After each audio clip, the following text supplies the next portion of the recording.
Good morning, everybody. Welcome to the Sunday edition of the Nigel Farage Show, a show in which we will give you facts, we will give you opinions, but unlike all the other radio and TV shows, this is the one where you get to have your say as well.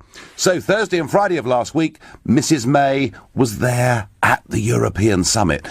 Did you see that photograph of her sitting on her own at a table, waiting for the big boys like Juncker to come into the room?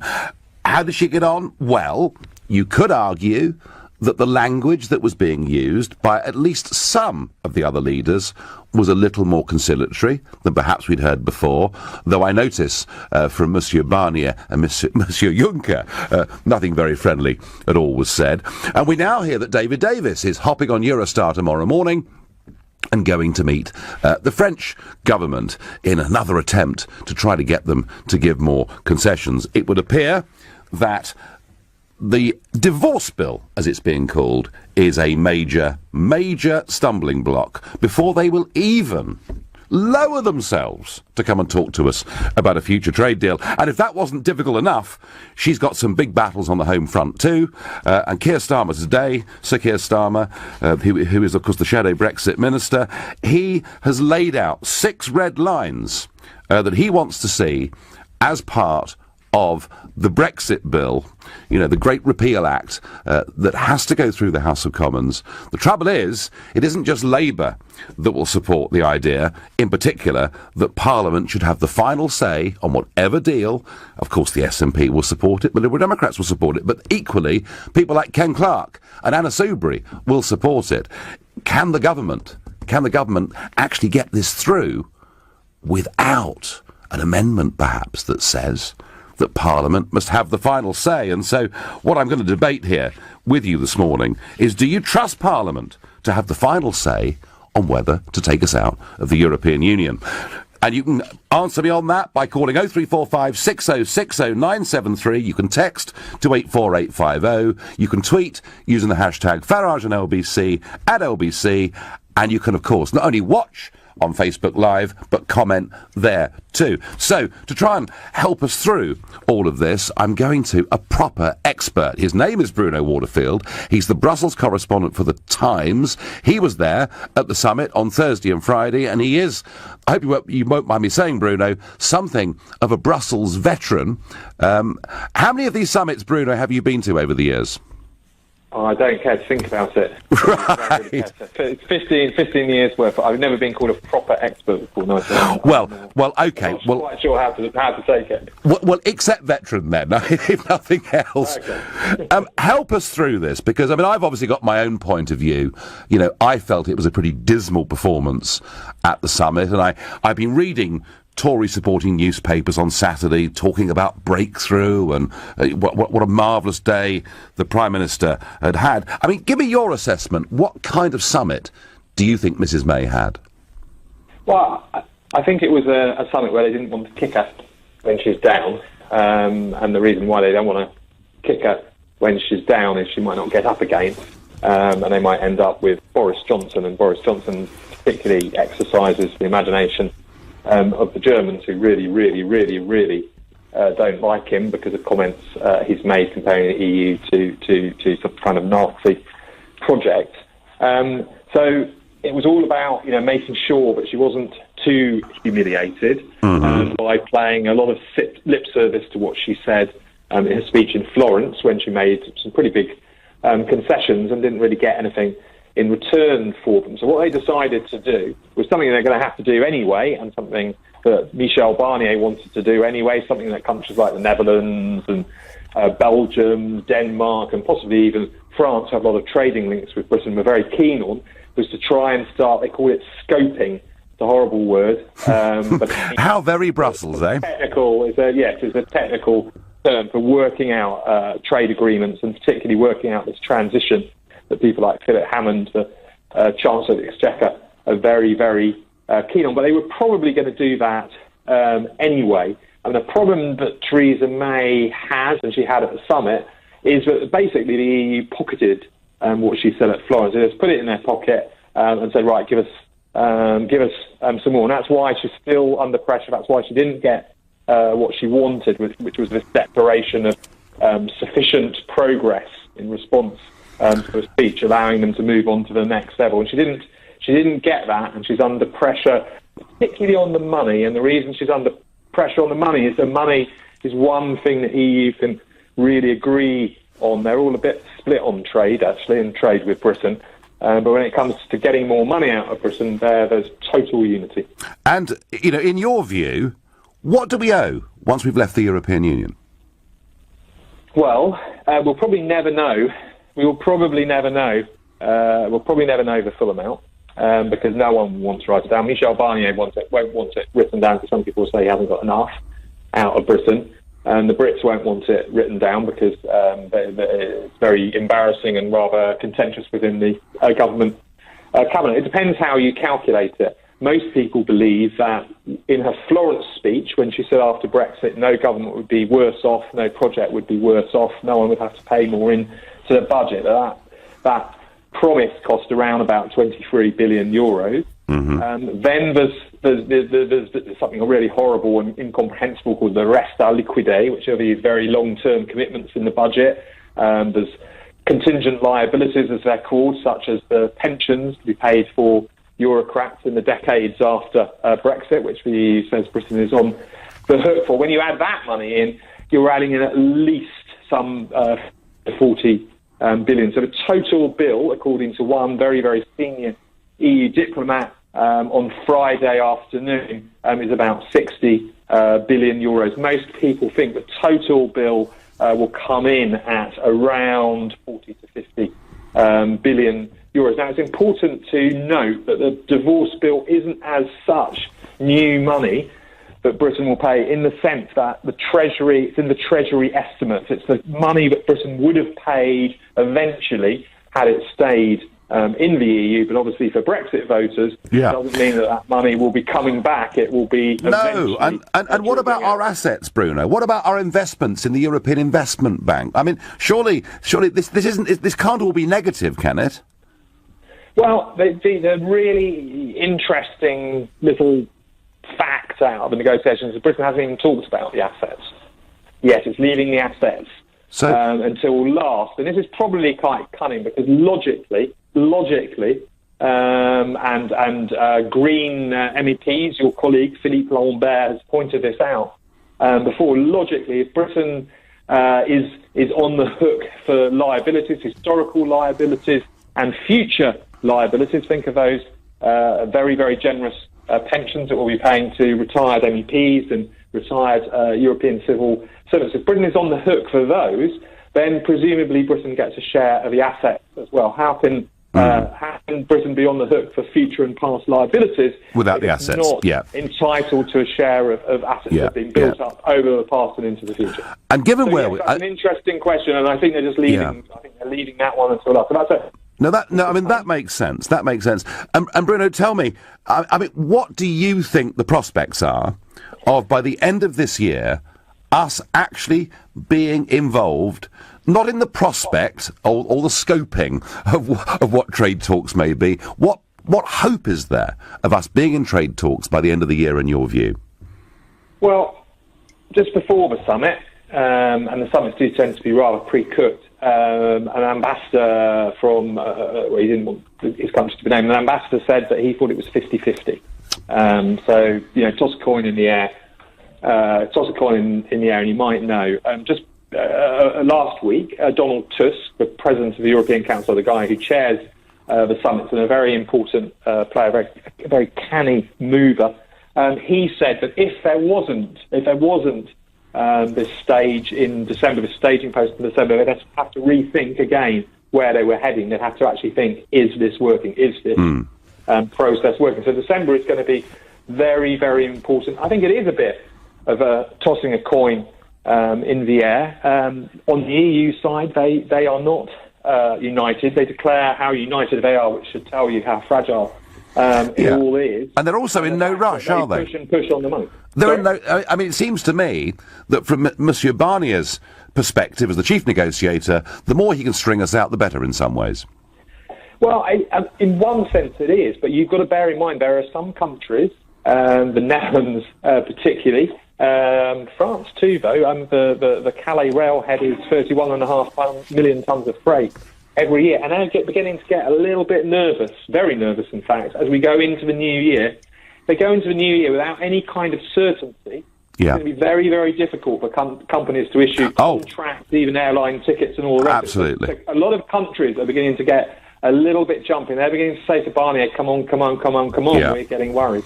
Bruno Waterfield, Brussels correspondent for The Times, thank you very much for your thoughts and views and all of this. Well, it sounds a bit like we're stuck in treacle, really, doesn't it?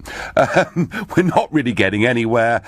Things are tough there, but in some ways, things are beginning to get even tougher at home as Keir Starmer puts forward his 6 red lines, the key one being that they will not vote for the Brexit bill, the Great Repeal bill, that the government's putting ahead, unless Parliament, not ministers, get the final say on our deal or no deal, whatever it may be. And of course there are plenty of Tories who will also support that position. So I'm asking you this morning, do you trust Parliament to have a final say on this? Let me tell you, I don't. The political class have learnt nothing from the referendum of last year. They want to stop Brexit, and if this goes back at the end of all of this, for the Commons to have a final say, whatever the deal is, the chances are they will reject it, because they want to keep us inside the European Union. They'll reject it, and they could even bring the government down. We voted to leave. No ifs, no buts. As Sir Keir Starmer from the Labour Party piles pressure on the government and seeks to form an alliance with rebels sitting on the Tory backbenches, it may well be that Parliament does finish up getting the final say on whatever Brexit deal we do or do not get. And I'm asking you, would you trust Parliament to have that final say? I could even say, would you trust our political class? Could I not? Gary in Tamworth is my first call of the morning. Hello. Hello, Nigel. It's great to talk to you finally. I've been a staunch kipper for years. Right. So I'm still a staunch kipper. Yeah. We're still going. So do you, given that you're a proper Eurosceptic, would you trust a deal or no deal to go back to the House of Commons? I wouldn't trust them as far as I could chuck Tony Blair. Right. The problem we've got is we've got 4 out of the 6 of the cabinet discussing Brexit with the EU are Remainers. Yep. You've got 70% of the MPs are Remainers that are trying to keep us in. To me, it's like the cabinet. It's like having Churchill having Lord Orr and Oswald Mosley on the cabinet during the war. Right. Well, that's a very graphic. It's absolutely ridiculous. Very graphic way of looking at it, Gary. So you don't trust.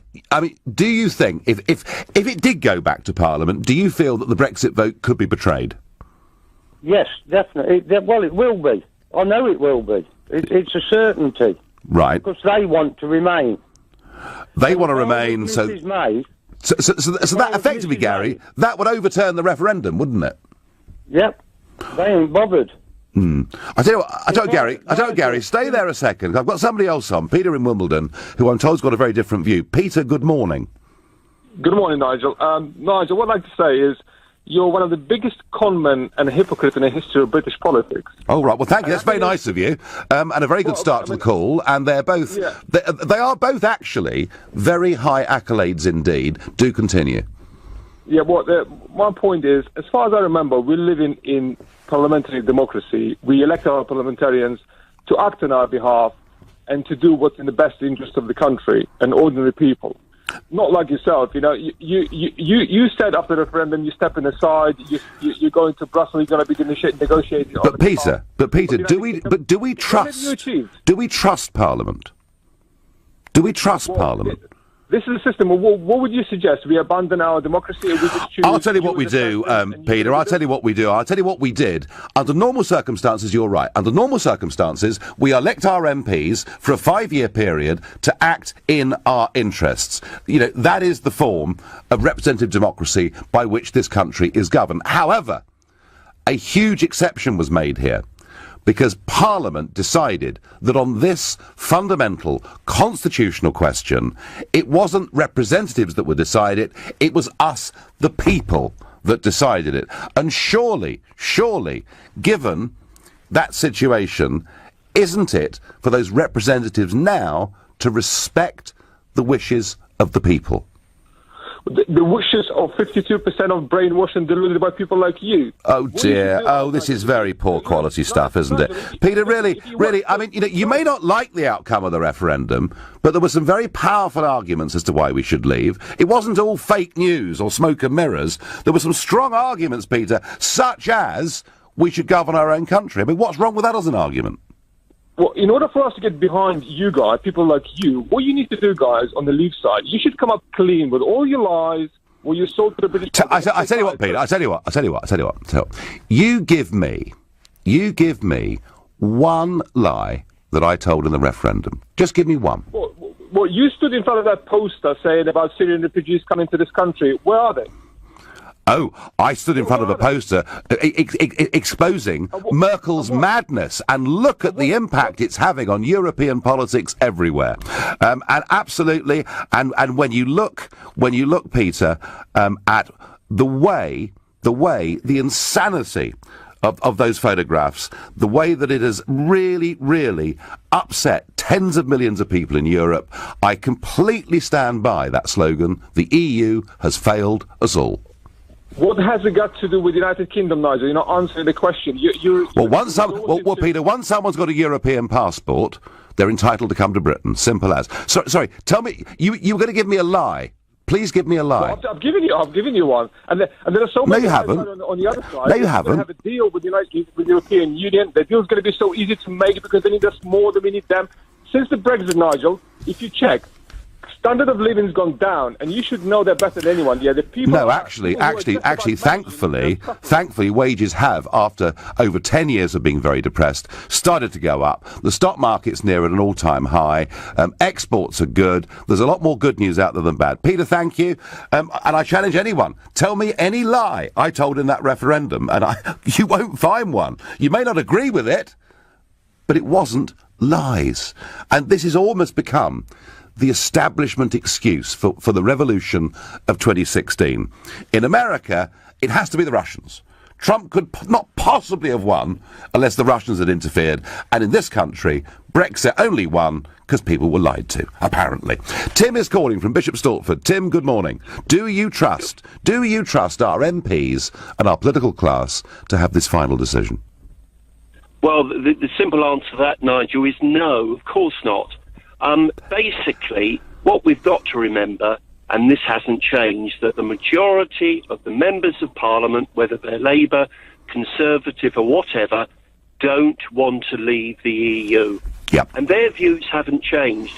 We've even got a Prime Minister who's admitted she doesn't believe in the Brexit cause, and she's supposed to be fighting our corner.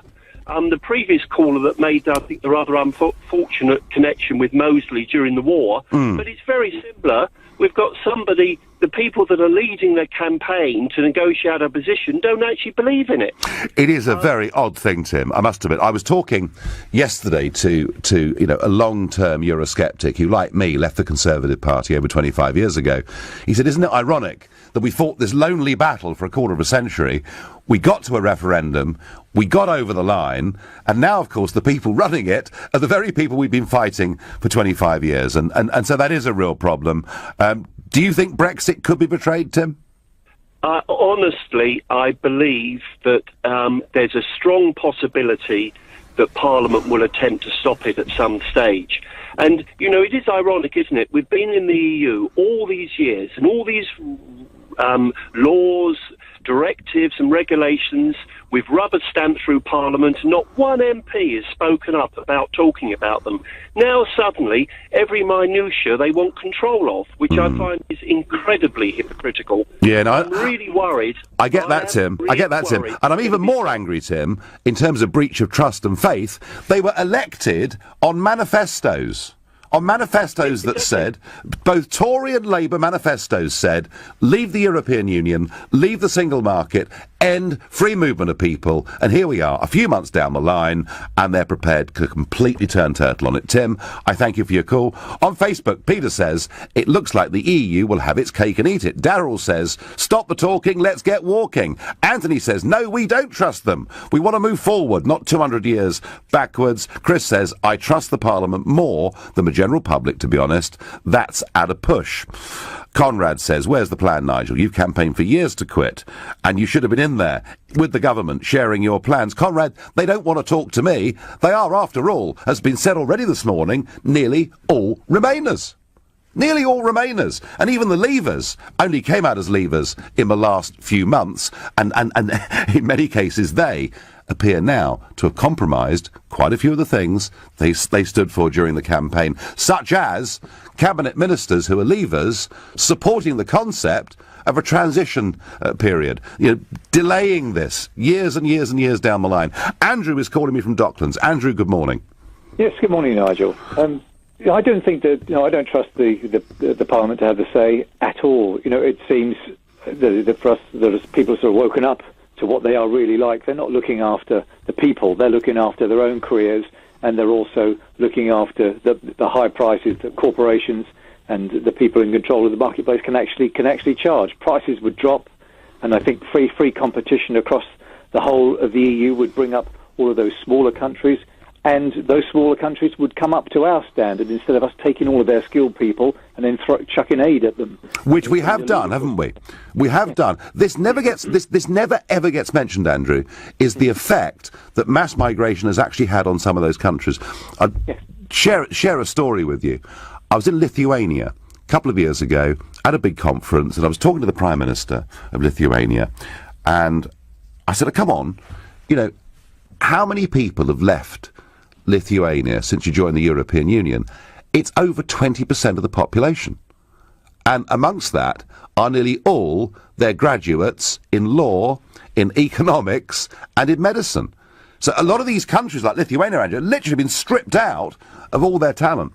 Yes, and the thing is, the capital flows would go to those countries that have got the talented people. If we didn't stop bringing them here, which is really what's happening, we're trying to gain an advantage, or the political class and the corporate class are trying to gain a huge advantage and crush small countries instead of letting everybody come to the same standard under their own steam, and that's the way to do it. When you examine it, Andrew, it's so important. When you examine it, it's not that pretty a European Union at all, is it? Andrew from Docklands, I thank you. A lot of parliamentarians are now saying they think Parliament, not ministers, should have the final decision over whatever deal we do or do not get from the European Union. And given the current pace of progress, it's very optimistic, very difficult to be optimistic about a particularly good deal. That may be the case, it may not. But should Parliament have that say? Do we trust our politicians to have that say? Or could it be used by our career political class to effectively overturn the Brexit result and perhaps in the process even bring the government down? Well, much as our politicians are becoming more pro-EU, certainly a lot more pro-EU than the manifestos they were elected on back on June the 8th, across the rest of Europe, we're seeing a very different picture. The elections last weekend in Austria saw the Conservative Party, who certainly want quite strong immigration controls, top the polls, but we also saw the Freedom Party, very hardline Eurosceptics, getting 26% of the vote. And overnight, we've got the results in from the Czech general election, and a populist billionaire called Mr. Babis and his party have won the election, and they've won it by a mile. They've got 30% of the vote, and the next nearest party is on about 10% of the vote. He is saying that the European Union needs to learn the lessons of Brexit, and he wants strict immigration controls. And it isn't just his party with that kind of line that's done well. Another party, which is very hardline Eurosceptic, but equally very strongly anti-Islam, they've come third in the election. So once again, what we see are traditional parties like the Social Democrats in the Czech Republic, the pro-EU party, collapsing down to 7% of the vote. The revolution of 2016 is still rolling. It's still happening. I know that Tony Blair and Hillary Clinton and others don't want to believe it. Look at the figures. It's still happening. Europe is moving, not just to the right, but it's moving in a very, very firmly Eurosceptic direction. Mrs. Merkel's folly of saying anyone that wants to come will be welcome has fundamentally changed European politics. Of that, I've got no doubt at all. So, Sandra, in Bedford, would you trust Parliament with a final say on whatever deal Theresa May gets. Well, hello, Nigel. Good morning. I'd appreciate some honesty, even for MPs whose constituents voted to leave, and if the MPs think it. My problem that I never realised when I voted to leave, Nigel. I never realised that. I never looked down the line and thought, how will Parliament agree all these new laws, rules, and regulations? Our Parliament can't agree on anything now. So why is it's not even, it's huge. I can't even understand how we're ever going to get anything new in place. Well, I mean, when you voted to leave, Sandra, you didn't vote for any particular economic model or new trade deal, did you? You just voted to leave. I voted to leave, but I was silly though, because we don't know what we're voting for. I didn't know what I was voting for.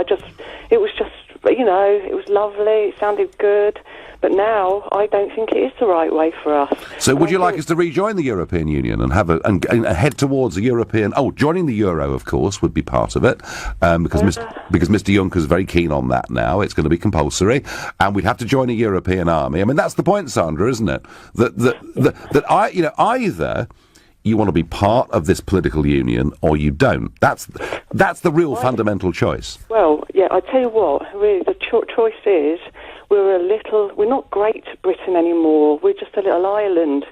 And Europe they will succeed.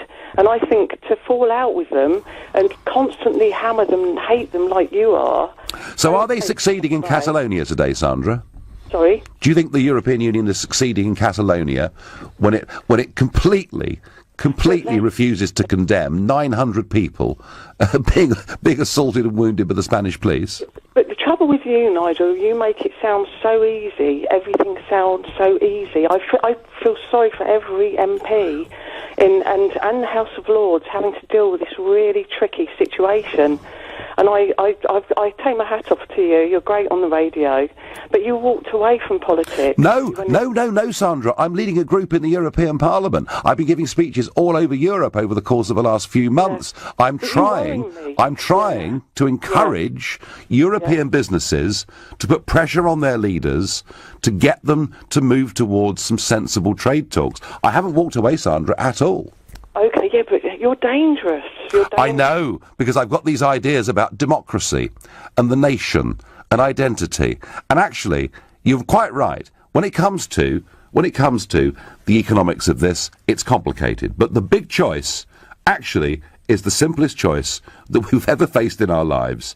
Did we wish to be part of a political union called the EU, or to leave it and to be an independent, self-governing nation? And that, Sandra, was the big choice, was it not? It was a choice, but what do we do instead then? Who do we... We govern ourselves rather than being governed by Mr Juncker. It's as simple as that. It's as simple as that. Do you not think we're going to have to barter for our trade deals and please Peter We've got please Paul... Do you know what, Sandra? The whole world is queuing up to do trade deals with us, and 85% of the global economy is outside the Eurozone. Of course I want us to have a grown-up, sensible trade deal with our next-door neighbours in Europe. The people getting in the way of that at the moment are Juncker, Barnier and Verhofstadt. Sandra, I thank you for your call. I've got to move on to David in Kilburn. David, good morning. Good morning, Mr. Farage. Good morning. So, do we trust Parliament to decide this in the end? No, we don't. Okay. I can't believe what's going on. I think they should walk out of all of this trade deal negotiations as well. I mean, this is a great country, Nigel. And the way... Sandra, David, Sandra, who was on before you, said we're just a little country, we're not Great Britain. You disagree with that, yeah? Oh, no. Oh, we are a great country. Look at our universities. The greatest on the top 10s. Come on. The European Union is run by France and Germany. Look at it. Mm-hmm. We got no say in it. And I voted to leave. And I think Parliament should respect what we voted for. Leave the European Union. And that's what we voted for. And that's what I want to see. Okay. And I think Mrs. No, fine, David, you couldn't be clearer. And just finally, one quick question for you, David. Yeah. Would you continue, as Theresa May is, with these endless rounds of negotiations, or do you feel perhaps we're kind of wasting our time with this and we should simply walk away? I think we should walk out of this. It's nonsense. Look at Malta. Who is Malta telling us all this? Malta is just a small fish. And look at what they're saying. Come on, we need to walk out of this and start doing our own thing and make this country great as it should be. Make Britain great again, says David in Kilburn. Where have I heard that before? Thank you. Richard is calling me from Mansfield. Richard, good morning. Good morning, Nigel. So, what do you think? Should Parliament have the final say? Yes, I do. Well, the reason I think they do is because I think we've really rushed this idea through a bit too fast, and I think what's happened is now, as soon as you ask that question, should they have the final say, people straight away panic that it's going to be overturned.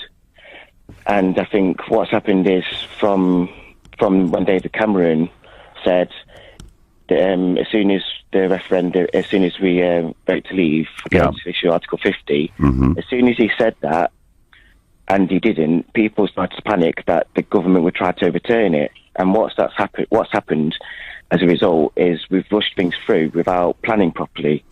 Well, Richard, just answer those 2 points very quickly. Firstly, on fears of this being overturned, look, let's be frank, the Labour Party fought on a manifesto of getting us out of everything, including the single market, taking back border controls. They've completely gone, Richard, 180 degrees in the opposite direction. So anyone that fears things being overturned just need to look at what Corbyn's done, and they've got a right to be concerned.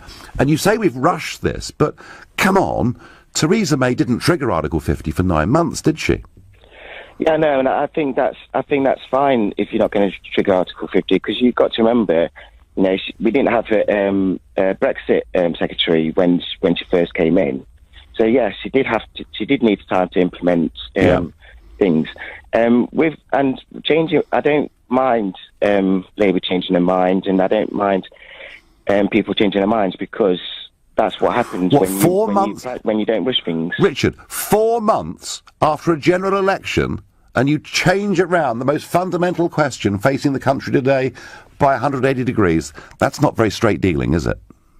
No, but at the end of the day, we want a good deal. I mean, regardless of the or the detail, we want a good deal, and I think fundamentally you need to plan for it, and we haven't planned for it, and I think that's what will, in the end. Well, if we do get a bad deal, it won't be because it was a bad idea. It's because we've tried to rush things instead of actually to sit and I can understand why people have been really nervous about actually sitting that. What a pity, Richard. What a pity that David Cameron and George Osborne did not have some plans in place, a plan B, in case the referendum went the way they didn't want. But of course, there was none of that. They were so arrogant, they believed they were simply going to win. So if Parliament gets the final say on whatever the Brexit deal is or is not, what would that actually mean? Well, what it would mean, I suspect, is they would move very quickly to a motion of confidence debate in the government. We'd probably finish up, ultimately, being forced into having another referendum, would be my guess, because that's what the parties would have to say at the next election to get people to vote for them. I don't trust Parliament on this one little bit, and I really do think just a few months after the general election, on which nearly all of them were elected on manifestos that said we were going to leave the single market, take back control of our borders, I really think this is perhaps in terms of a breach of trust between the governors and the governed, potentially about the most serious thing that has happened for a very long time in this country. Hi, Nigel, do we trust Parliament? Lol, says Tony. Laugh a lot. He clearly doesn't, and I must admit, that's a little bit the way that I feel. If you don't trust Parliament to have the final say on Brexit, then what's the point of having elections or a Parliament at all, says Lewis in Thornton Heath. Lewis, I've explained that once before. We have a form of representative democracy where once every 4 or 5 years, we vote for the men and women to represent us and make decisions on our behalf. They then come before us at the end of that term and say, you know, how have I done? Is it good enough or isn't it good enough? But in this case, the referendum was given to us on Brexit. That decision was subcontracted out from Parliament to us, and we made the decision. And surely surely they should hold faith with that decision. That's certainly my view. On Twitter, I thought Parliament basically said that we can make this decision when we ask the people. Well, yes, of course, and that's what I thought too. Maureen's calling from Leeds. Maureen, do you trust our political class? Not so much, I'll be honest with you. Hello, Nigel. Good morning. Good morning. Good morning. But the main thing I would like to say before I say anything else is we never voted to join the European Union, the EU. We voted to join the EEC, the European Economic Community. Yep. And it's been a big lie all the way through, quite right. You know, quite right. We certainly never voted for them to make all our rules and regulations, which is what's been happening, you know. And this is why I voted to come out when we have the opportunity to do so, you know. Do you know, Maureen, when they talk about lies, what they really talk about is Boris and the 350 million a week figure, which should have been a little bit lower. And they say our side have lied. Maureen, what you've just said is absolutely my feeling too. I think the establishment have been lying to us for 50 years about this. Well, I think so too. You've got to think it's a case of numbers. The number of immigrants that were coming in, and I'm not a bit racist, I'll be honest with you. We couldn't cope with the sheer numbers because it was affecting our housing, our education, particularly the health service. You know now when you need treatment, you have to wait months and months and months because we're trying to deal with so many people in the country, you know. Well, that was certainly one of the factors, Maureen, and it was a massive factor, and it was probably the biggest factor because of the impact. Because of the impact it had on, you know, public services and everything else, and wages. But the real issue, Maureen, is, you know, we're just a few months on from a general election when they all got elected on manifestos that said they'd take us out. Now the Labour Party and others are changing their mind. Would you trust them? Would you trust them if it went back to Parliament for a final say? Would you trust them to hold faith with the electorate? No, I wouldn't, to be honest with you. No. No. OK. No, Maureen, thank you. Maureen wouldn't trust them. Salah is calling from Perryvale. Good morning. Yeah, good morning, Mr. Farage. Good morning. I do agree that the Parliament has the right to vet the deal. Right. This is what we are voting them for. This is the job. After all, Tony Blair, with a big majority, he took us into the Gulf War while all the public opinion was against it. Tony Blair put a hold on the 7 years which all the EEs and the EU members have to wait until they have the freedom of movement, and he abandoned it, and they had a majority. This is what democracy works. Normally, Salah, I would agree with you entirely that we vote for a parliament, and from within that parliament a government, and their job is pretty much to get on with it. And I understand that and I get that. But do you agree with me that this is an exceptional circumstance where that big decision was subcontracted out for us to make? And surely, Salah, if we've made that decision, shouldn't it be respected? Mr. Farage, the referendum is advisory. The Parliament has contracted out to us. We, the public, 48 and 52% is a very small majority. But this is democracy. We have to be out of the EU, even though I voted Remain, but I prefer to go to the EEC. I quite like what you said when you were campaigning, when you said we don't have to be politically united with Europe to do trade.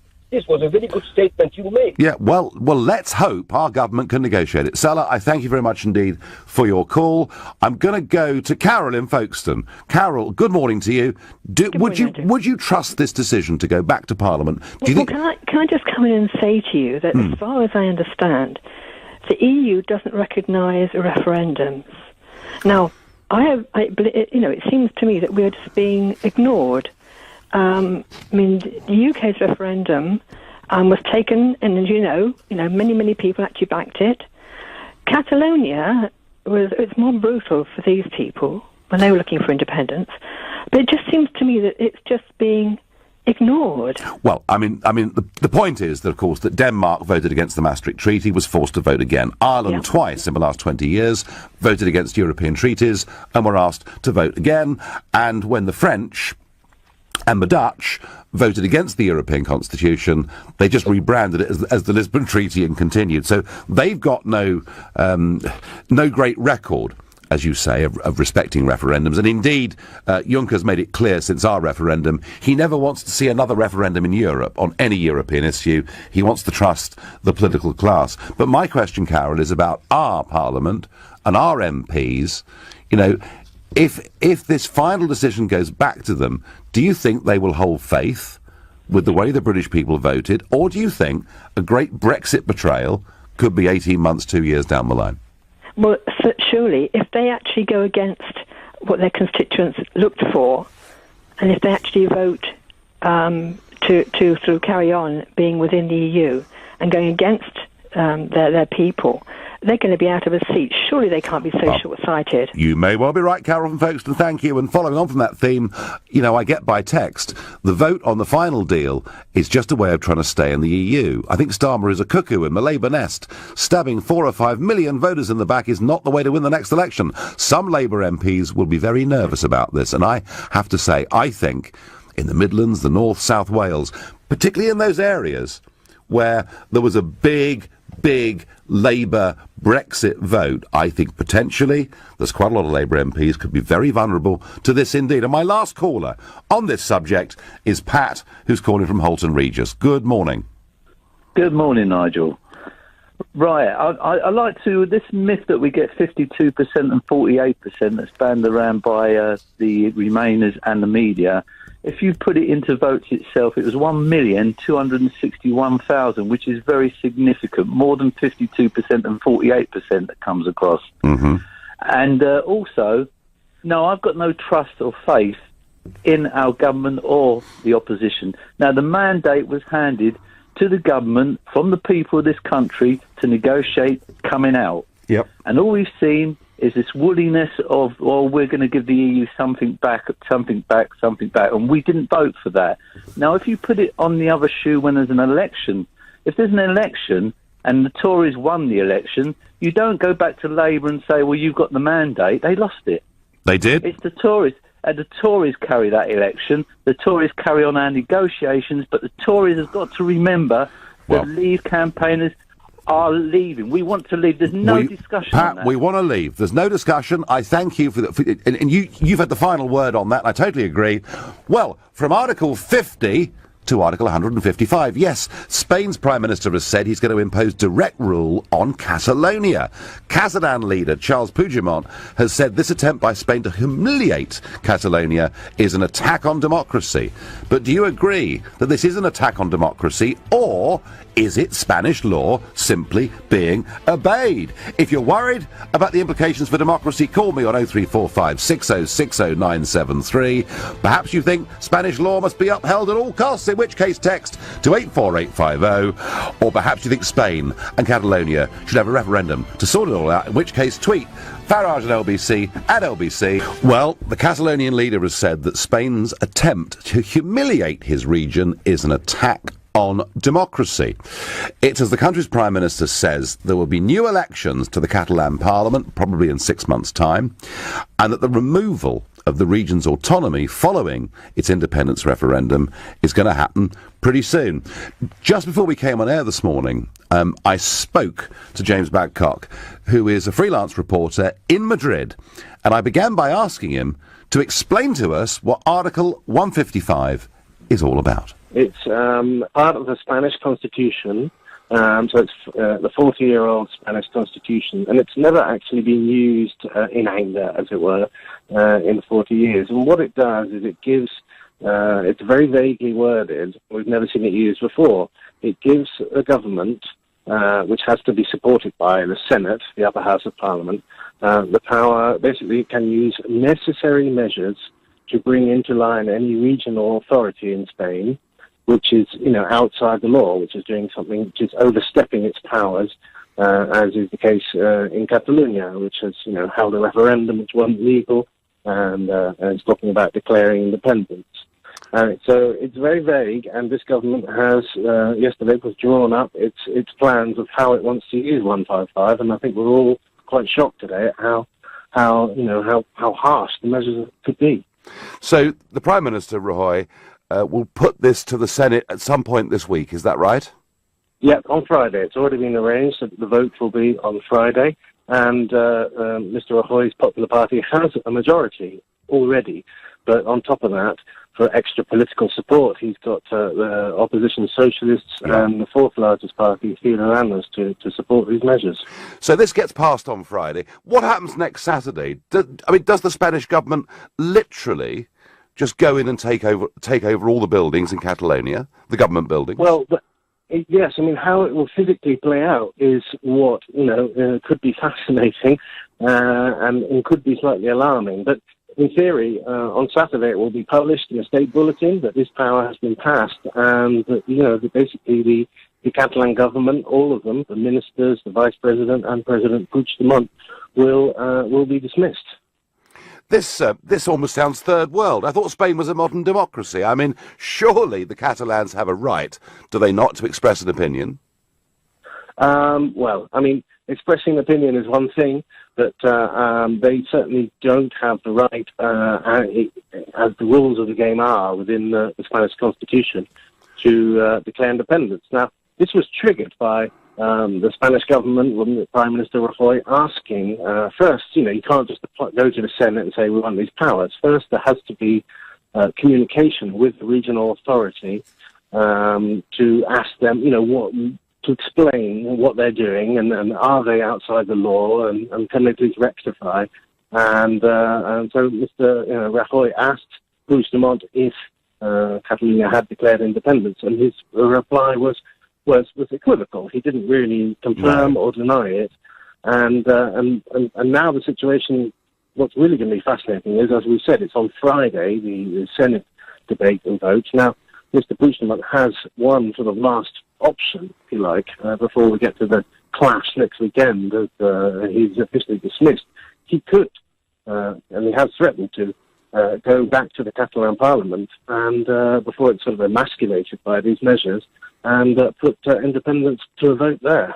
And that would be UDI, wouldn't it? A Universal Declaration of Independence, which presumably, James, would mean that violence of some kind would be unavoidable. Well, I mean, I sometimes worry about this, and I voice this fear, but, the Catalan independence movement always says, no, it's not possible. But I think that, some sort of unrest would be inevitable.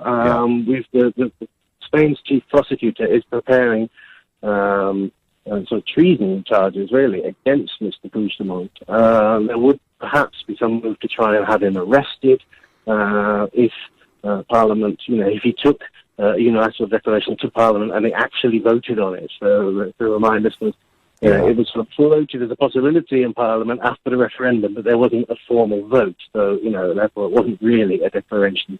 No. So, yes, it's quite possible to imagine pretty serious disturbances in the street, but actual violence and there's talk of another civil war, let's hope that's still... I mean, we all hope that's not... Still an exaggeration. We all hope that's not the case. Tell me, the European Union, who were studiously quiet after all the police brutality a few weeks ago, what is their position on this now? Well, the European Union has, the main leaders of the European Union, with exceptions such as the Belgian Prime Minister, have rallied around the Spanish government. We saw that in the summit last weekend. We heard Mr. Macron, we heard Merkel, and the Commission President, all saying basically that they supported Spain, they support the Spanish Constitution and constitutional order in Spain. And that was Theresa May's position too, wasn't it? Yes, I believe so, yes. Exactly.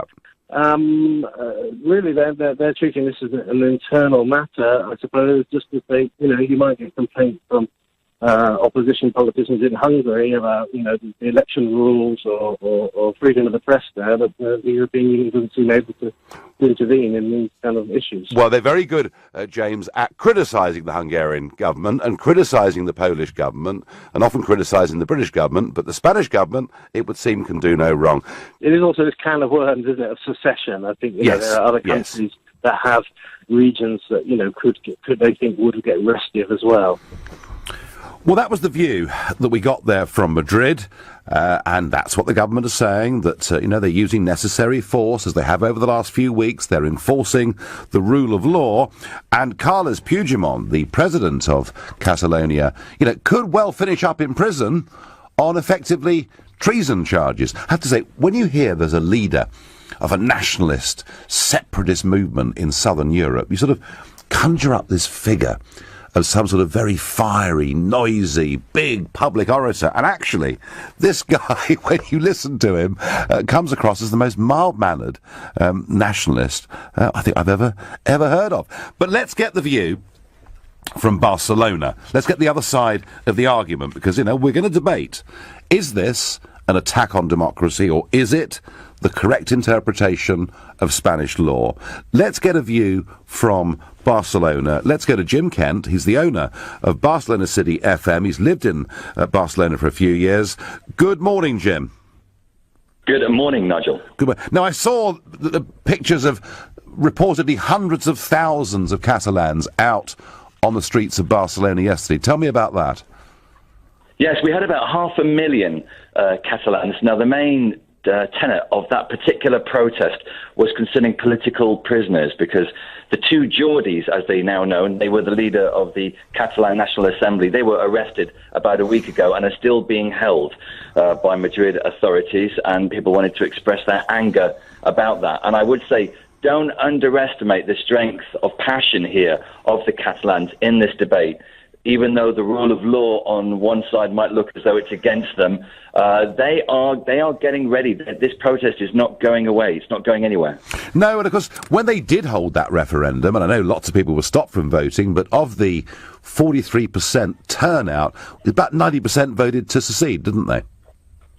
Yeah, that's correct. So in the minds of the nationalists, they feel as though they have a mandate. They know that the vote was not perfect, but nevertheless, they would say that there's a vast swath of individuals here in Catalonia who not only want to be independent, believe they have a right, a democratic right, to be independent. And in the address given by Puigdemont last night, he says Madrid have gone back to the days of Franco in terms of enforcing their will over this region. Yeah, well, I have to say, I find it rather difficult myself to disagree with that point of view, because surely people are allowed to express an opinion. And, of course, the way we dealt with this, with Scottish nationalism, was to have a referendum. And that strikes me as being the best thing. But let me just ask you, Jim, sort of look in the crystal ball, and this is difficult, but next Friday, Article 155 gets debated and voted on in the Spanish Senate. We've been told this morning from Madrid that's pretty much a formality. So then the next day, or the day after, the Spanish state starts to take over government buildings.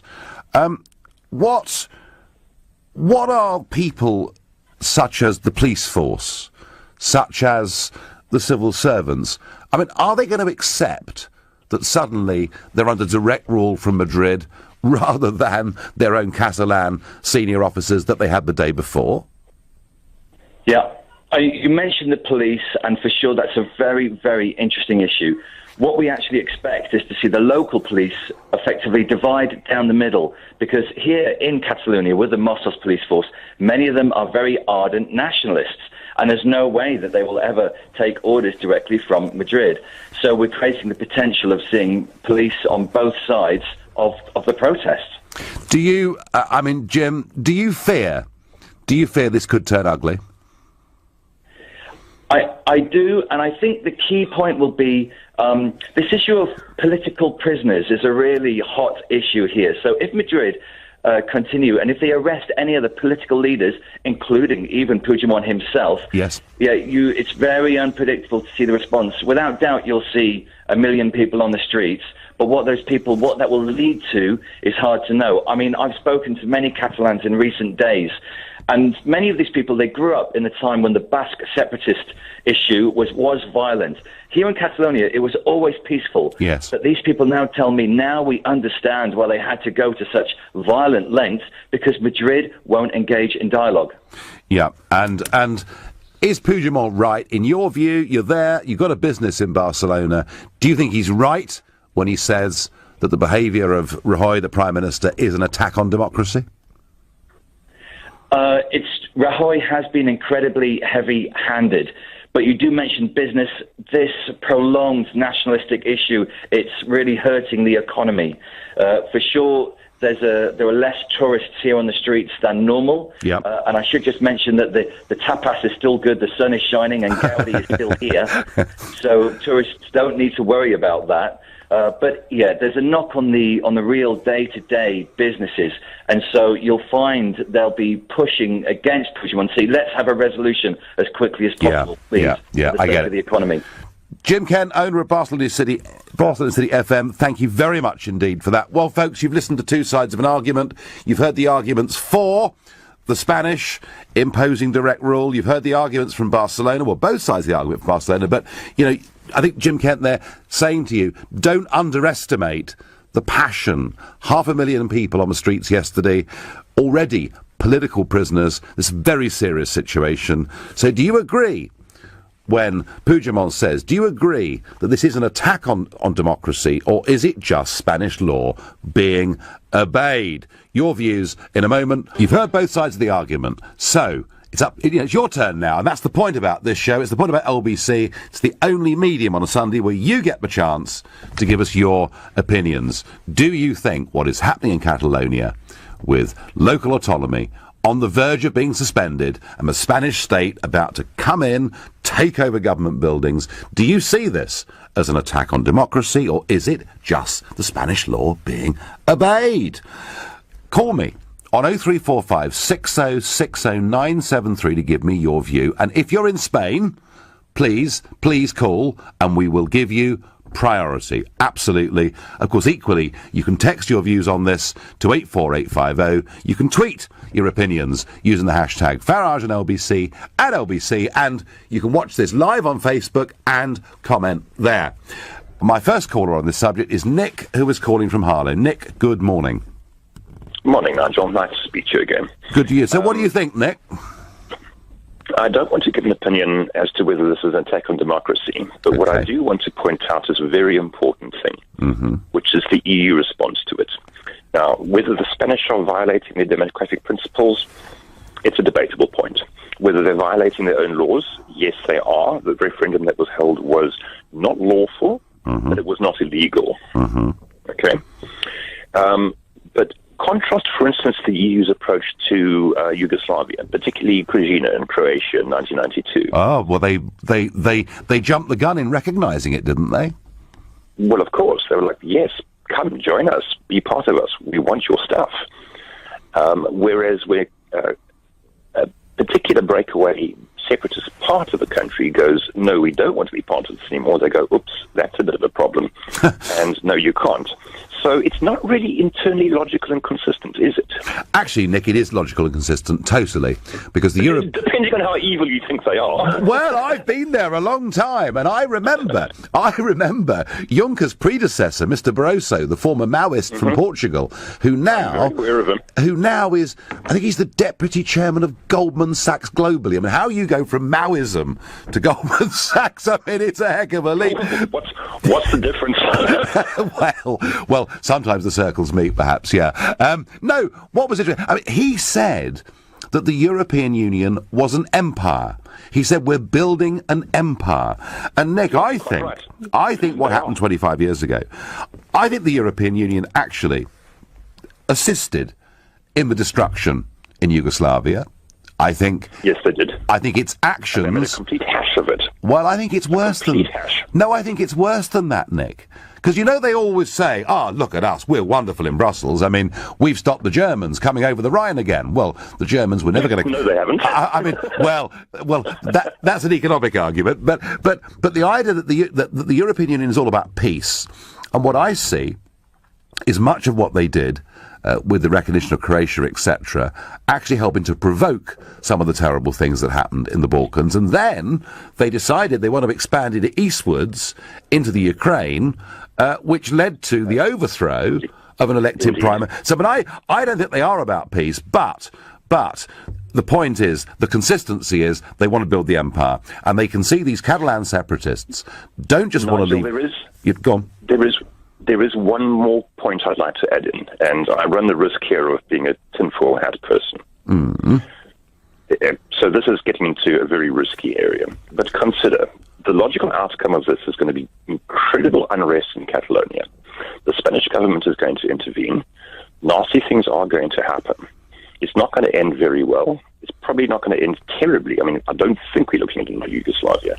But I would postulate that this will be the first deployment of a combined EU army to assist a recognised member of the EU in keeping internal order. Well, they won't need it. They won't need the army, Nick. I'll tell you why, because they've got something called Eurogen 4, the Euro Gendarmerie Force.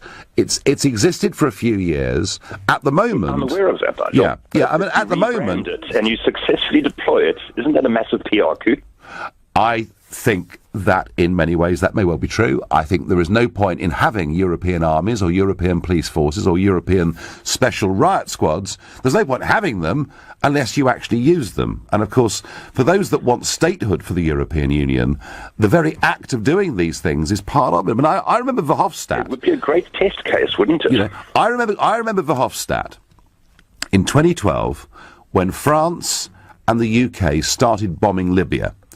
I remember Guy Verhofstadt, who, you know, is now the European Parliament's chief negotiator, you know, banging the table saying we must bomb as the European Union, not as individual member states. So you know, they want these rights of statehood, and they want, they want to act as nations act. So yeah, I've certainly got some concerns about that. But these Catalan separatists, Nick, they are fiercely Eurosceptic, and I think that, above all, you know, is what... Is a risk.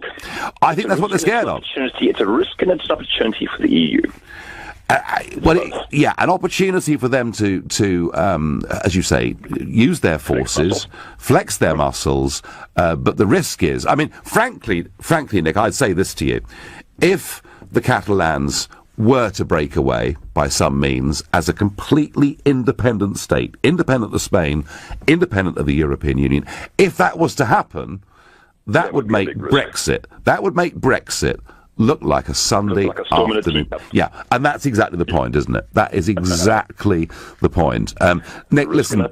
Well, no, absolutely. But look, the point you've made about the sheer, you know, on the face of it, the sheer inconsistency with recognising Croatia, aiding and abetting the breakup of Yugoslavia, but taking the opposite opinion when it comes to Spain. I think, given the sort of broad historical swathe of this, I think you've got this absolutely bang on the money. Nick from Harlow, I thank you very much indeed.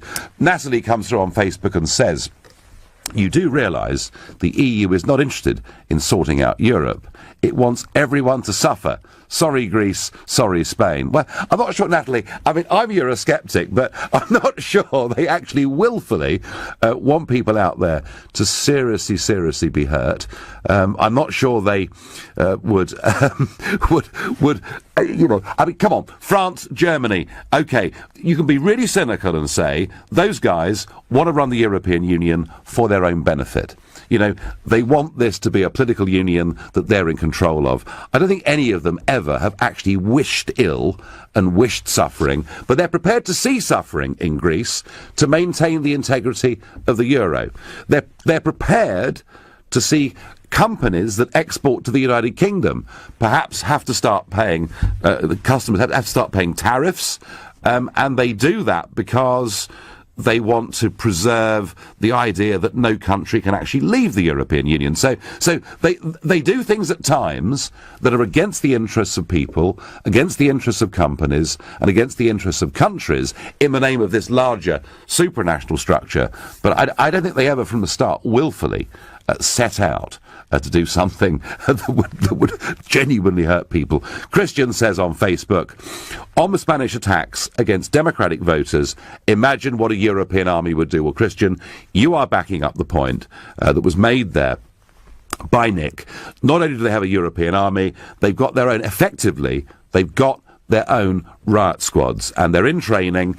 There are about 8 or 9 member states are part of this, but it would be used in extremist to deal with violence. And there are many, I must say, there must be people today listening to this in Ireland and countries like that, countries that have been neutral countries, and yet they now find themselves part of a union that is militarising, that has an expansionist foreign policy, and I think many people in countries like Ireland would be very, very worried indeed.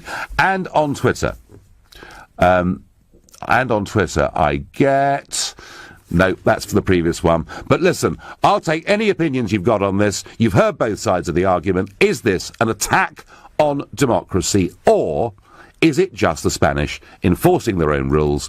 Tell me what you think. Call me on 0345 60 60 973, and particularly if you're in Catalonia or Spain, you will go right to the top of the list. Well, as the Spanish government prepares to take away autonomy from Catalonia, I'm asking you, is this oppression? Is this crushing democracy? Or is it just the correct way for the Spanish to interpret and use their law? And we do have some breaking news.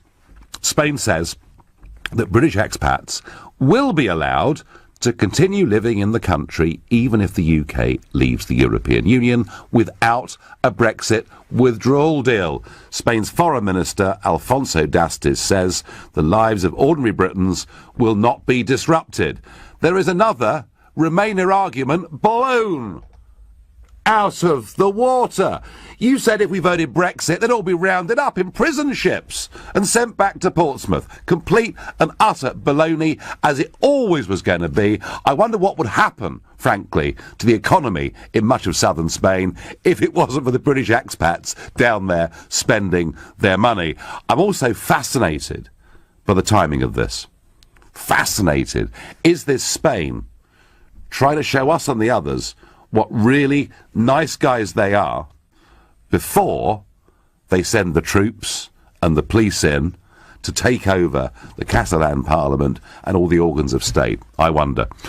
Also, we're getting reports that Catalan separatists would surround the Parliament to prevent any arrest of Carles Puigdemont, their president. So I think whichever way you look at this, the tensions are getting greater and greater, and the risk of something unpleasant happening, it can't be ignored. Look, already there are 2 political prisoners in the space of the last week. This is how Spain is behaving. They say, after they've taken autonomy, 6 months or so on, they'll hold fresh elections. To me, the only way you can deal with this is to have a full, free and fair referendum in Catalonia and let the Catalans make their decision. If you try and suppress, particularly with violence, if you try and suppress separatist views or separatist debates, all you will do is to feed it. That's my view. Angela is calling me from Norfolk. Angela, good morning. Hello, good morning. I listen to LBC all the time, and this is the first time I've ever phoned, so... Is it? So what's... quite a meaningful subject. Well, no, thank you, Angela. And what has made you pick up the phone? Well, I'm half British, half Catalan, and I have lived in the UK more than half of my life, but of course I still follow the developments, quite keenly. And I actually studied history, and I have a family who are very political. People died in the Civil War, the usual Catalan stories of, great misery. My feeling about all of this, and I was very young when it happened, so I'm only going on, history lectures, etc., that I've had, is that the Spanish Constitution was formed at a time when Franco just died and everybody was very scared, and I just don't think it's relevant anymore. I think it's not really... it's just not a modern democracy and how it should operate. I think... Yeah, this was written in 1978, Angela, when so sort of, was it 2 or 3 years after Franco had died is when they finalised it? Yeah. And, there was coup d'etat, as you know, and, everybody was very scared, as they are now. I mean, even I, who have always been a fervent independentist, I'm getting very scared of what's happening. But at the same time, I think it's not fair. And if they really weren't scared about what potentially could happen and us declaring ourselves independent, then why on earth would they not allow a referendum like you just said we should have? Well, I simply can't see, and I said this a couple of weeks ago, that when you had the Irish separatist movement, the uprising in 1916, they were very much in a minority. But the way the British dealt with that uprising, the way they rounded up the ringleaders and shot them. Now, I'm not suggesting they'll shoot Puigdemont, but they may well put him in prison for treason. How you deal with these things, I think makes a massive difference. And I think the Spanish government are looking like thugs and bully boys supported by their mates in Brussels. It's ugly. Do you have, Angela, family still living in Catalonia? Of course, most of my family. And the thing that we always ask ourselves is, why on earth have we not been treated in the same way as the Basques? I mean, they have a much higher degree of autonomy. Yes. And realistically, Nigel, the only reason why we haven't is because it's a bigger nation, and financially they rely a lot more on us. And it's not about money. You know, most of our friends are Spanish or half Spanish or Spanish origin. We don't hate Spanish people. We never have done. We just don't like to be treated unfairly by the Spanish government. And that's really the full stop of it. No. And I get that. Angela, if it came to it, and there was a full, free and fair referendum, which in the end there will be, in my view. There has to be. I just don't see this can go on the way that it is in the 21st century. But do you honestly think, given that every business will threaten to leave, given that you'll be told, even if you changed your minds, EU membership wouldn't be possible, do you actually think in a referendum, despite all the threats, I mean, sort of, rather like the Project Fear you saw in this country, but times 10, do you think the Catalonian people still could vote for independence? I would hope so. And I also would really draw the parallels with Brexit. There's a lot of scaremongering. Yes. And the thing is that Catalans are really quite culturally different from Spanish people. In Catalonia, the ambition is to be a bourgeois, to have money, to build lovely houses. In Spain, the ambition historically was always to be a person of leisure. I mean, I'm not saying that's the case now. Right. Spanish people value their leisure far and above anybody from Catalonia. And of course, you know, culturally, we're all becoming, you know, more and more similar. Everyone in the world is becoming more and more similar. But there's still differences, and I really believe that the majority of companies in Catalonia, when it actually came to it, would say, well, no, hang on a minute, we are Catalan, and we have to defend our country. And I hope that would be the case anyway. Angela, great phone call, long time LBC listener, the first time she's ever picked up the phone, and thank you for that insight. The Catalonian people should be allowed a binding referendum to leave or remain. People all over the world want more say on local issues and not a one-size-fits-all big central government like the EU, says Darren from Bristol. Well, that's what's got the EU having kittens, Darren, is that here we've got a genuine independence movement, not a phony one like the Scots Nats, who, they couldn't say enough nice things about Scotland in Brussels. They wanted Scotland to leave the United Kingdom, divide and rule. But of course, Alex Salmond wanted very much at the time of that referendum for Scotland to be part of the EU. In fact, previous to that, he'd wanted Scotland to join the Euro. And he will be hosting a show this afternoon between 3 and 6 on LBC. Perhaps you might ask him about that. I wonder what he'd have to say. No surprise. The Spanish will not deport Brits. We take our own money there and support their country, says Johnny on Twitter. Yeah, well, absolutely we do. And yet, I mean, I was met in the referendum with these moronic arguments, as I say, as if they were all going to be rounded up. Mr Farage, what would you say if Cornwall went independent because they want to be separate from England? Your opinion on that? Keith, not a cat's chance in hell, mate. There is a Cornish separatist movement. It has a few hundred members and no more than that. Ramona's all back Catalonia at the start. Then it was pointed out that the Catalans are anti-EU. Now they are all anti-Catalonia. Well, I think they are. Alfred is calling from East Ham. Alfred, good morning. Hello, Nigel. I think Rajoy is trying to deal with this the way the Spanish government tried to deal with, do you remember the revolt, the Milans del Bosch, the general who tried to revolt? I mean, this is nothing like that. I think this constitution was probably promulgated to deal with that former case. This is people asking for a say in who governs them. And I think the trouble is, if they'd done what the Catalans wanted years ago, they could have sat down quietly out of the public eye and how are we going to do it with Rajoy or whoever was in, and say, well, how are we going to manage this? Quietly, an opinion poll, a referendum, call it what you like, see what happens, and then work out how to go. I think Rajoy's got himself in a position now where he can't back down. I mean, they had 2 elections to get a government there, didn't they? They did. They weren't exactly. So why, Alfred? Why, Alfred, is Mrs May backing him as strongly as she did when she was asked this question on Friday at the summit in Brussels? I don't think she wants to rock the boat in the middle of all the. She doesn't know which way the the Brexit negotiations are going. I don't think she wants to be on the wrong side, I think, so at the moment. Just go with the flow. Go with the flow. Support police brutality and the denial of democracy. I mean, if you look at it in those terms, it's pretty awful, really, isn't it? Yeah, I spent a fair bit of time in Catalonia in the 80s. I was travelling around there with an elderly veteran of the Abraham Lincoln Battalion of the International Brigades. Wow. That's talking to people there. He's a lovely guy, American guy. Yeah. And he was fated there. And the stories we were getting from people, elderly guys in little villages. And I was talking to a guy who used to runs a cafe, I don't know if he's still there now, runs a cafe in Girona. And he said, look, I'll speak to you in Catalan, in French, in Italian, a bit of German, if you like. He said, but I will not speak Castellano or Spanish. He said, I could have been arrested in the street for 40 years if I spoke Catalan. I know. That still rankles. And quietly. They've been sort of that culture had been suppressed, hasn't it? Alfred, great call, great stories.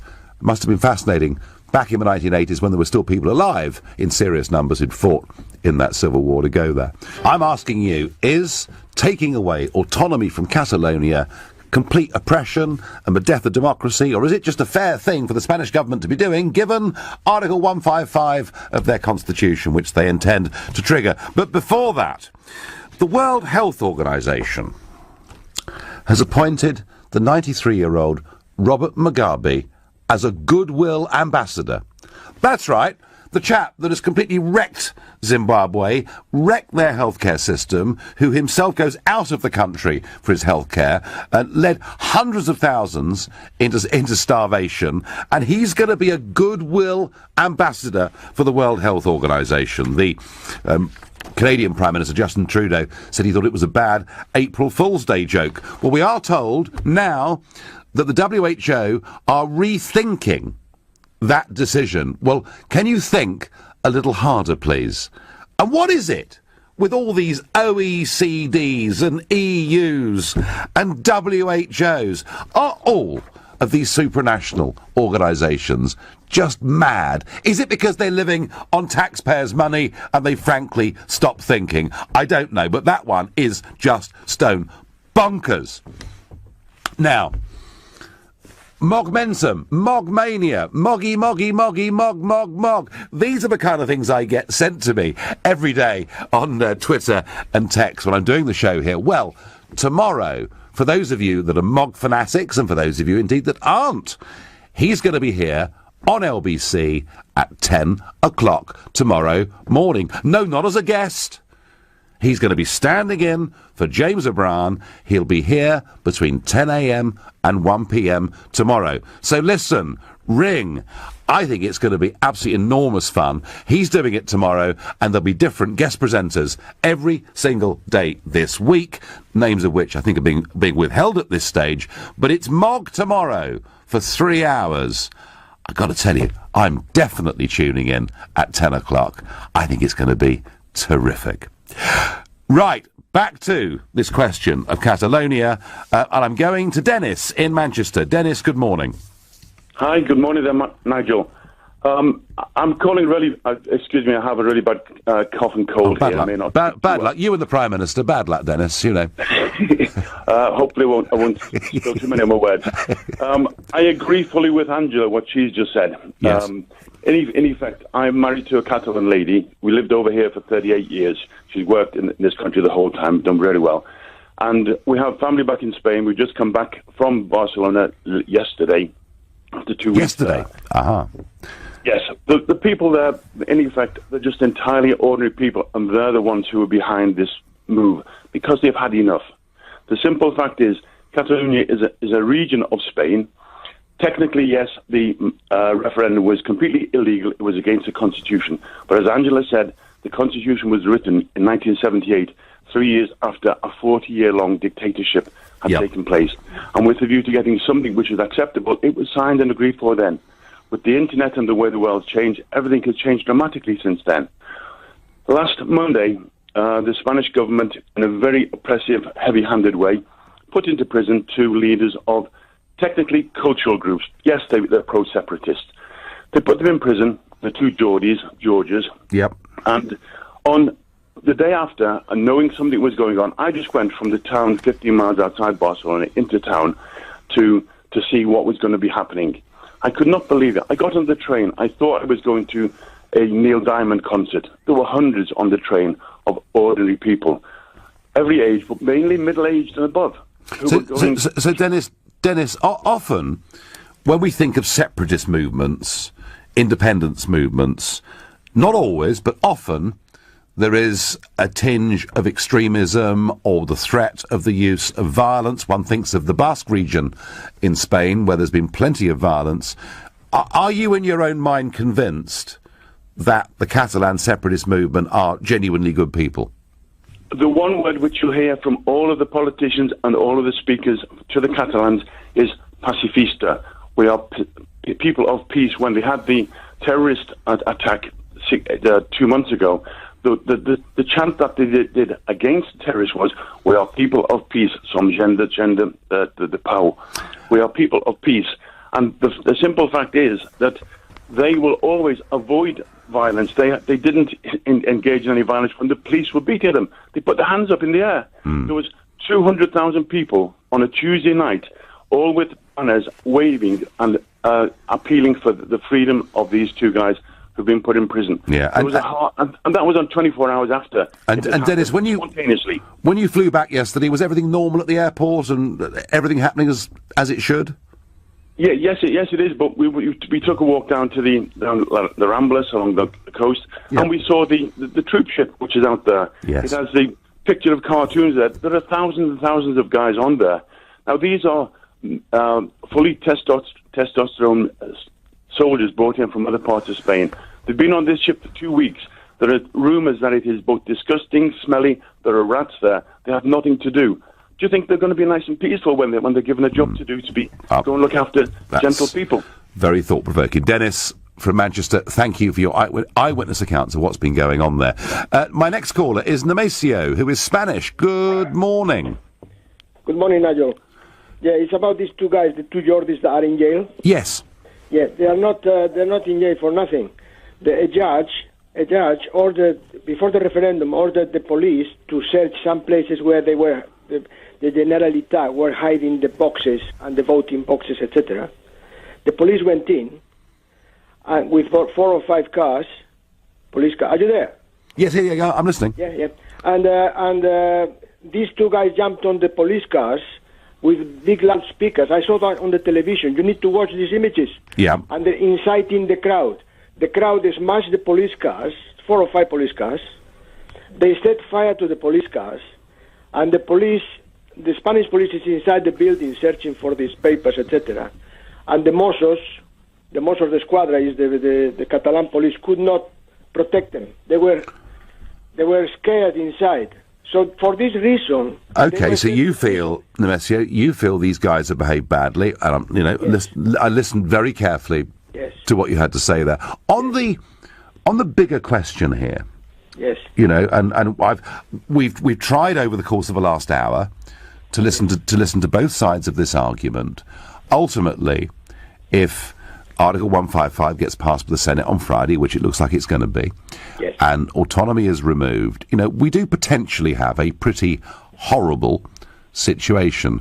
Do you? I mean, I think the solution to this would be you set a date 9 months down the road to have a referendum and solve this once and for all. I mean, am I right about that, or can you think of a better way? Well, I think there should be elections, so the country, the Catalonia can vote for a new Catalonian government. Well, these people are extremists. Well, what if, Nemesio, what if these elections were held and the Catalans voted for a parliament that was even more pro-independence than the one that's there now?